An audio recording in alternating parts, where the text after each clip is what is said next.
Hello students and welcome to the lecture. So students, as we know that we are covering the financial system, and basically in the financial system what we are doing the foreign investments. Okay. In foreign investments, these are the topics we have scheduled for the discussion. Like you could say that we will start with the foreign direct investments. Okay. Foreign institutional investments. All right. And the foreign portfolio investments. Okay. Out of these, we have been discussing on the foreign direct investment since last few lectures, and the topics we haven't started now is the foreign institutional investments and the foreign portfolio investments. So basically in this lecture we are going to start from here where we left in the previous lecture. I hope that you have revised the previous lecture in the well enough manner before you have come for this lecture. As many times I have told you, that is for your own benefit. So if you are not doing this, then this will be harmful for you. Okay, so let's start. So basically we had finished till here reporting requirements. Now what is the sectoral cap? While FDI is allowed under the automatic route in most sectors, there are certain sectors where FDI is restricted or subject to the sectoral caps. In cases the government route is applicable. Okay, it means that only up to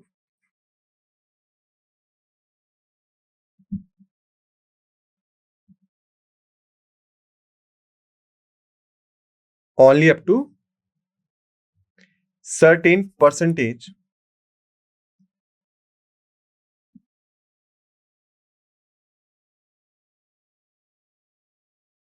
sectoral cap is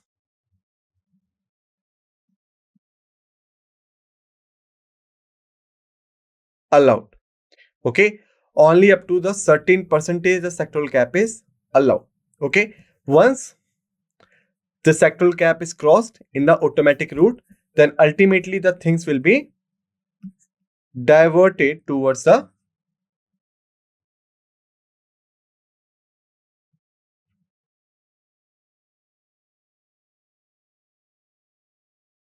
government route. All right. So now is the government route. Under the government route, prior approval is needed by the government for FDI. This route is applicable to sectors that are not covered under the automatic route or where the proposed investment exceeds the prescribed sectoral caps. Okay, so basically there are two cases, like first and second. First is while crossing sectoral caps for automatic route. Okay, and second is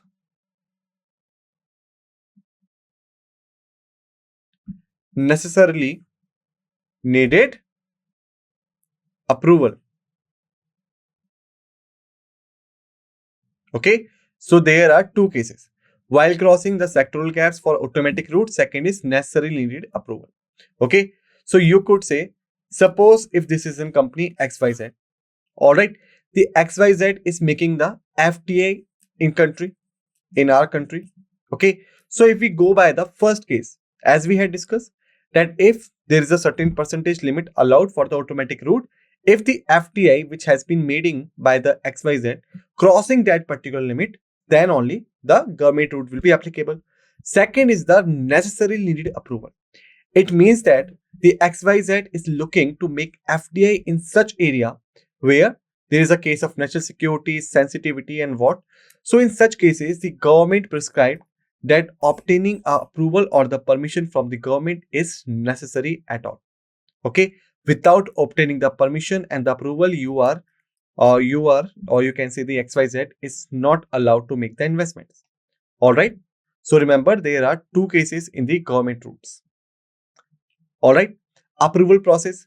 Foreign investors seeking permission to invest under the government route are required to submit a formal application to the government detailing the nature of the investments, the source of funds, and the potential benefits to the Indian economy. Okay, like always remember that there are the three things which to be mentioned in the request for approval while making the FDI by any foreign entity. First is nature of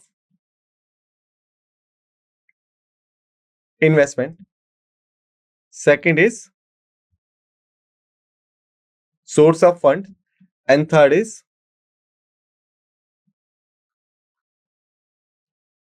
potential benefits. Okay. So if we go by the first one, like the nature of investment, which kind of nature is it? Whether it's a, you can say the investment into the plant and machinery, investment into the totally new venture, or just acquiring some other company and all. All right. This kind of investment must be detailed in front of the government through the application. Second is the source of funds.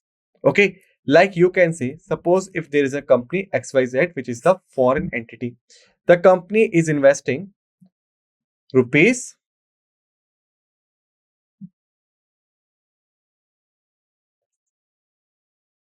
250 crores in India, right? So the government will ask, like, from where these 250 crores have been arranged. Okay. So that it could be authenticated.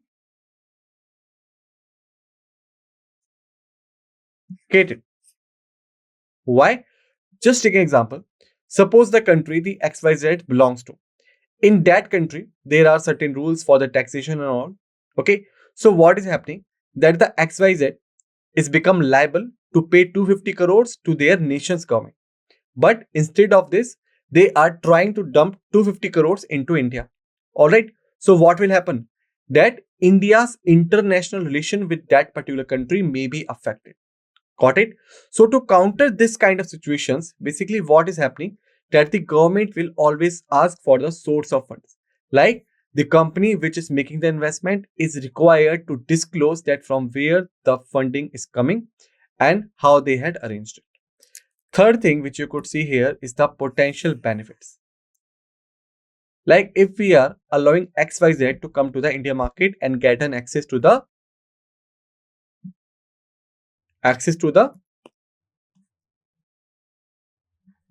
huge market of India.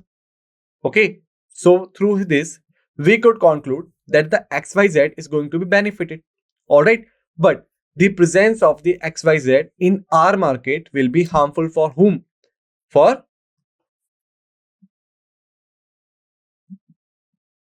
domestic companies.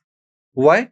Because the consumer base will be bifurcated between the foreign entities and the domestic companies. Okay. So if we are letting the foreign companies to get the access of the huge market of India, and even we are letting them to compete with the domestic companies, so we must check that what are the potential benefits they could bring to us. Okay. If there are certain benefits which are essential for the India's growth, then only we could proceed with them. Okay. If they are just coming to India so that they could benefit themselves and their country, there is no benefit for Indian. Okay. And even the domestic companies will be suffered a lot. All right. So in such a case, the government will not grant the permission to XYZ to make the investment in India.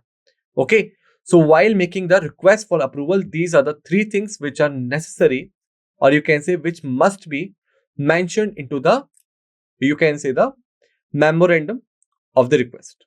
Like the nature of investment, which kind of investment it is, from where the funding has been arranged, and what are the benefits they could give to us. All right. Thereafter, what is the approval authority in the government route? The approval for FDI under the government rules is granted by the respective government department or ministry responsible for the sector in which the investment is purposed. Okay. So remember, always remember that the DPPIT or DPIIT,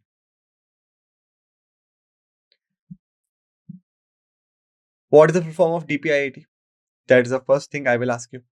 Like, what is the full form of this? Come on, I had told you already. So the full form of DPIIT is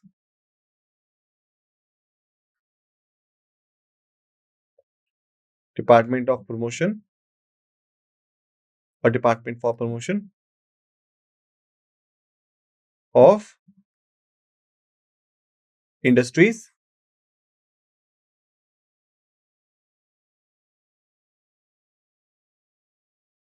and international trade. And this comes under the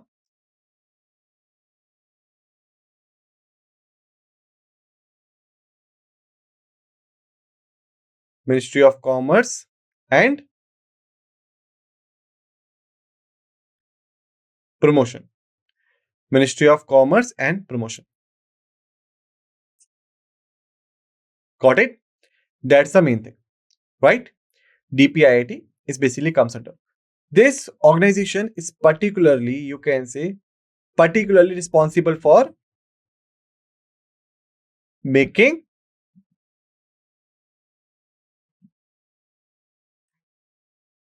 foreign investment policies. Okay? Making foreign investment policies. Always remember this. All right?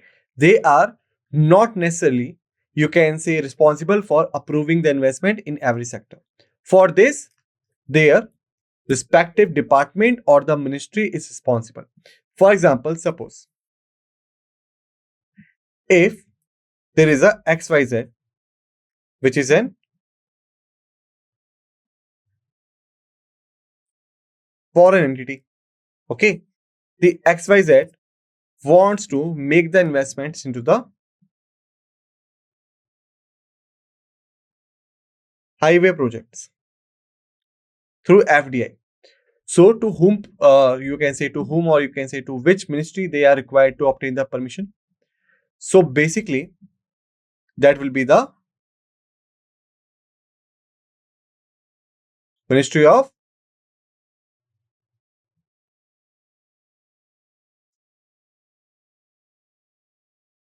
Highways and Roads, or you can say Ministry of Roads and Highways. There is a slight, you can say, the modification. All right, Ministry of Roads and Highways.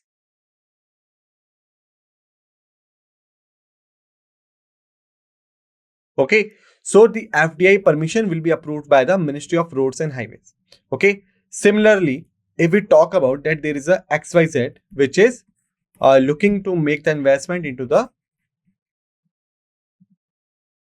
healthcare. So, to which ministry they are required to obtain the permission? The Ministry of Health and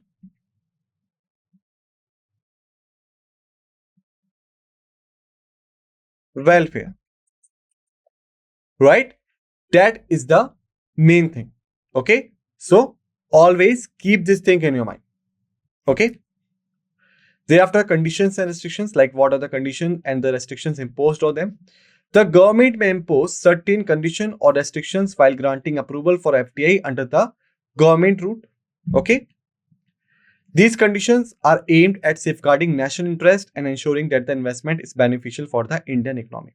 Like you can say that whenever the approval request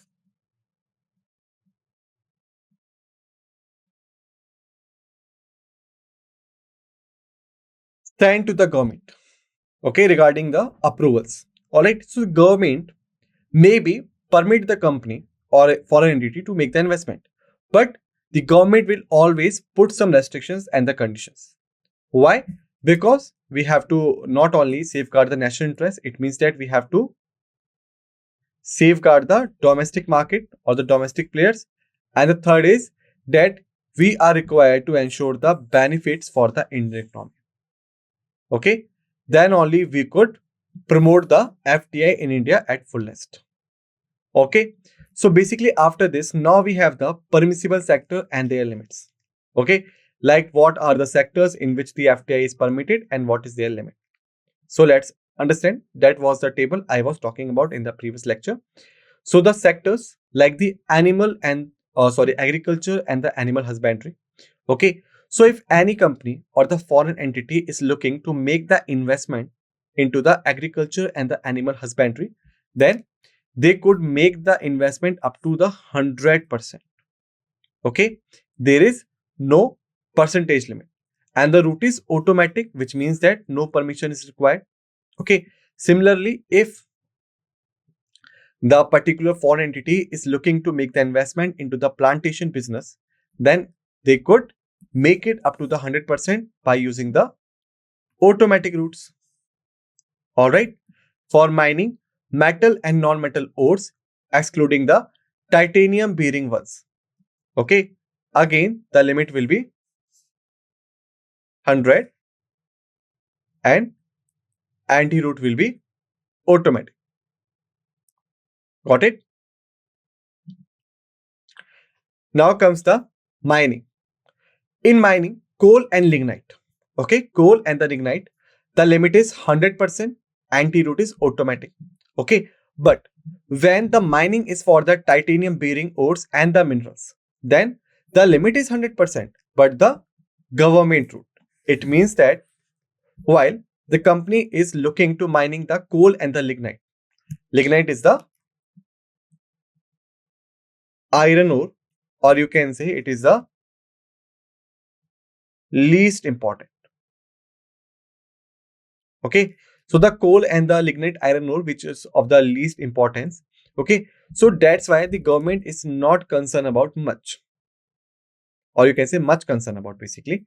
Okay, however they are concerned, but not as much as they are concerned in the titanium bearing ores and the minerals. Why? Because these are precious metals. All right, so that's why the government has allowed to invest up to the 100%, but the investments are subjected to the government's rule. Okay, without government's prior permission and all, the things could not be done. And because it is in a mining, so which you can say ministry will be responsible for it? Ministry of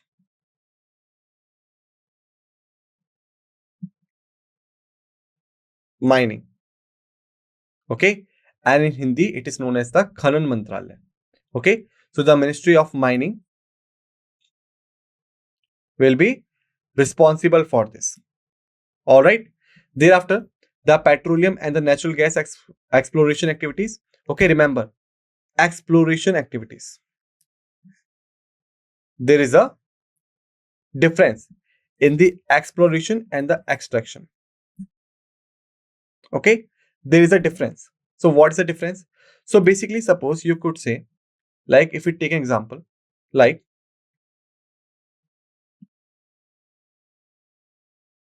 this is in South India.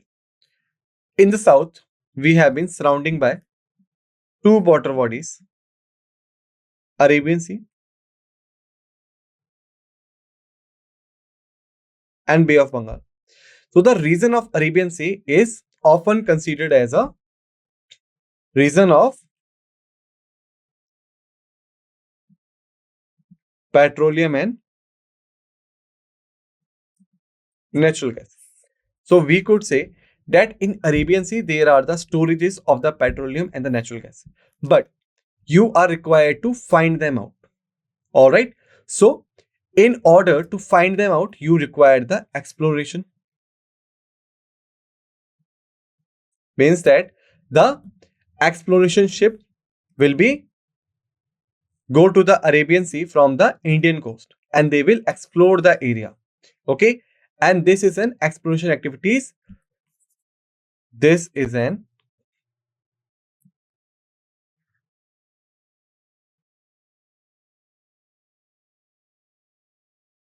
exploration activities which requires the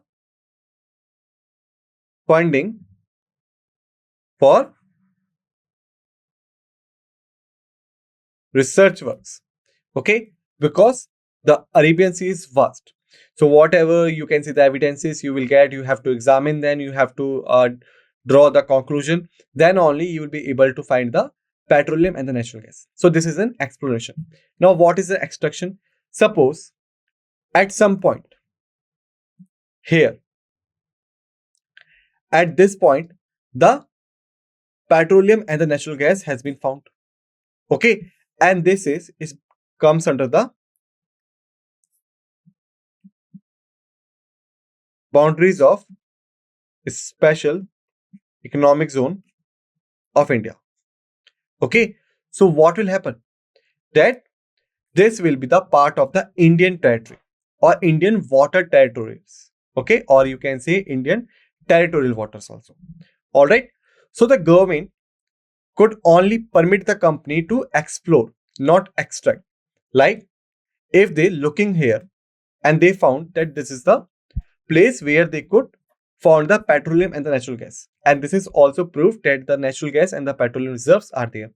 Okay, so because they were the one who founded it, the government will ensure the tie-up of ONGC with the foreign entity like XYZ.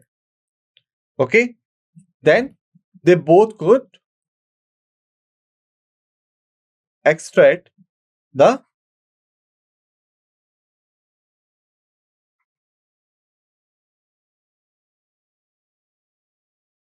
petroleum and the natural gas. Got it? So that is the scenario, right? Only the exploration rights will be granted to the XYZ. They are required to explore the area if they want to. Once they find that there is a reserve of the petroleum and the natural gas, no 100% rights could be granted to them. Okay, they are required to seek the permission of the government. Then the government, you can say agencies like the ONGC, which stands for oil and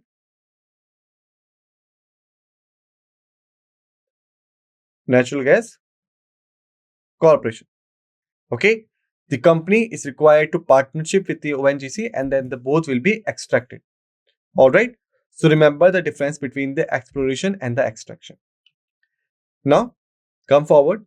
Thereafter, petroleum and the natural gas refining, 49% automatic. Okay, so you could say that basically whenever we found the petrols and diesel, they are the form of in the petroleum. Okay, so what is the petroleum? Petroleum is basically the mixture, or you can say thick liquid mixture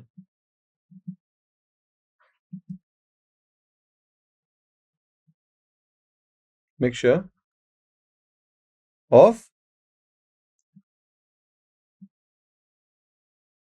petrol and diesel along with other petrol products. Okay, so remember that the petroleum is basically the thick mixture of petrol and diesel along with other petrol products. Okay, through refining, okay, or you can say through the fractional distillation,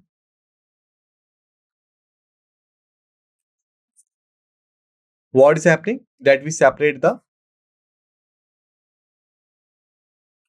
petrol from petroleum, diesel from it, and then the other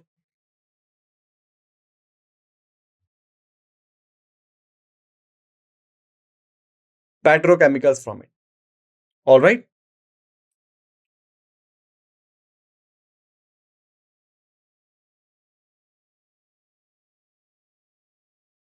Got it? So basically in refining, you can say business or the refining industries, the limit is up to 49% and this is automatic. Okay. Or you can say suppose if the 49 is a prescribed limit, if the company wants to invest the 50%. So what is happening here? The limit has been crossed. It means that the upper limit will be subject to the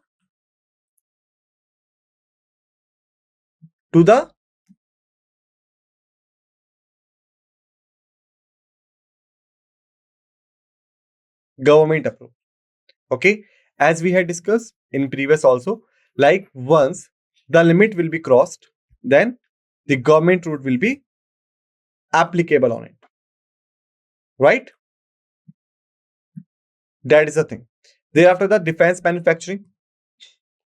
In defense manufacturing, basically, you can say uh, last 2 years the government is promoting it along, but here the automatic limit is 49% and the government approval is the 49%. Okay, so you could say that if any company wants to invest in any manufacturing company of India, okay, so only up to the 49% investment they could make by themselves. Okay, the time when the investment will be crossing 49% more, then the government approval will be there. But here is one thing, if you add 49 plus 49, what value you are getting? Only 98%, right? It means that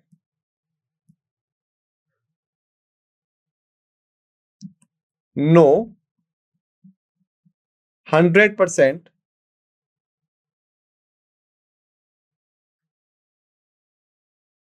foreign investment is allowed in the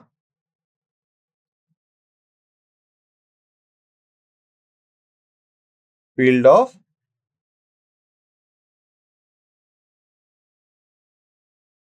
defense manufacturing. No 100% foreign investment is allowed in the field of defense manufacturing. Okay, like only 49% through automatic. It means that no prior approval is required, but reporting is must. It means that the investment type and all the things must be reported to the RBI or the appropriate authority within a specific period of time. Okay, and the rest 49% will be from the government. It means that if the investment is crossing the automatic limit, then it will be subject to the governmental limit, but up to 49% only.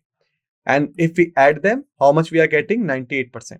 It means that the maximum limit which could be extended in some special cases. Okay, however, if you Google it, you will find only the 75% is the maximum cap, or you can say maximum sectoral cap allowed to FDI. Okay, but in some special cases, this 75% could be extended up to the 98%, but not 100%, because this is a matter of